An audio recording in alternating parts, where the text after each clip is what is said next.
Менің бар білетінім осы. Біреудің нақаққанын арқалама қарағым.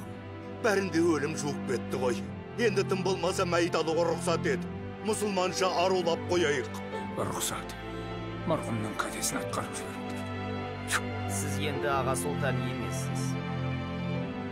Старшындар мен билердің, байлардың сіздің үстіңізден жазған қап-қап арыстары округтен асып бомбаға жетті. Ағашы! Құнаш ағамды ауылдың сыртындағы жолмен айдап әкетіп бара жатыр дейді. Он ведь проходил по гражданскому делу.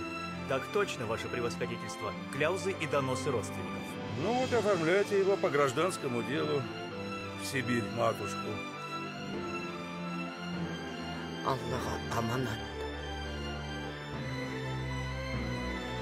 Қайда жүрсің, аман жүр жарығым.